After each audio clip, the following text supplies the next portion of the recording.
didn't work out, and whenever I had to stand and I had nothing else to do, I just had to stand, I became offended at God. And when I became offended at God, I stopped pursuing holiness. I stopped pursuing to live holy. And I started just being moral. Just making right decisions. Not really being holy. Not really seeking God. But just being moral.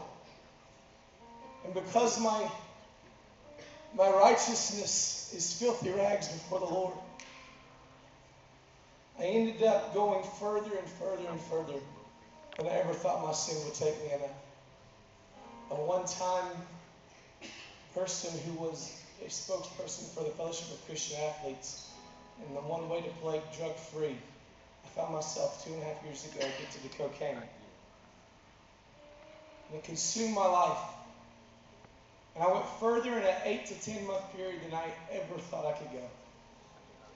And I ended up at a conference with my dad, and to speed this along, I ended up at a conference that I went with him to every year. And the year before, I was a worship leader at this conference.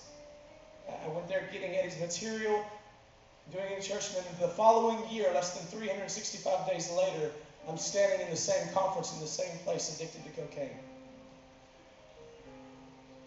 And through a process of events there, I ended up back at a table, and the guy tells me how he got free, and he said, "How'd you get free?" And I said, "I'm not." And through a series of events, Eddie looks at me and says, "I don't have 10 steps, I don't have 12 steps, I got one step, I got the blood of Jesus, and if you want him to, he'll set you free." And in one moment, 4 days later in Conway, Arkansas, on a tile floor, Jesus broke in. When I cried out to him from the depths of my heart, I cried out to him. I tried to do it on my own. I couldn't do it on my own. And I cried out to him. He broke in one moment and completely set me free. He completely broke cocaine off. No withdrawals, no nothing. Completely broke it off. And the thing that everybody knew about was done and gone in one moment. People ask me, how did you get from being what you were as a worship leader and a person in the Fellowship of Christian Athletes, how did you get in less than a year to being a cocaine addict and a drug dealer? How did that happen? And I never knew until 2 months ago. And at age 7, I saw pornography for the first time. My father caught me in a Walton's bookstore and said, "Son, you can't do that. It destroys men's lives." And I said, "Okay, I won't do it."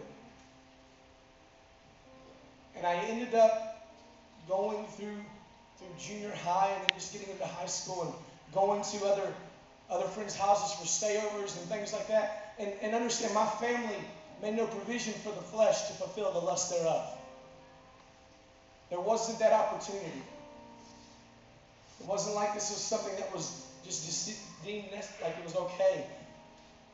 But I started getting around other people who just didn't have the same conviction, and their sons were seeing that, and then they would see it, and I was able to resist that for a while, and then I started seeing those images, and it started putting seeds of lust in my heart. And then we got internet at the house in 10th grade. And what started at 7 years old ended up being a full-on addiction to pornography when mom and dad would go to bed. And I would come down to an altar, even leading worship. I'd come down to an altar and I would cry real tears. And I would weep before the Lord. And I would look at my youth pastor, and it was real easy for me to look at him and say, "You know, I'm committing fornication with my girlfriend, and I can't stop. Will you pray with me?" It was real easy to do that. It was very, very difficult, and I could never look at him and say, "But the real issue is that I'm addicted to pornography and masturbation, and I can't quit." And I would never go into that. I would never go there. I couldn't. I would never deal with the real issue in my heart.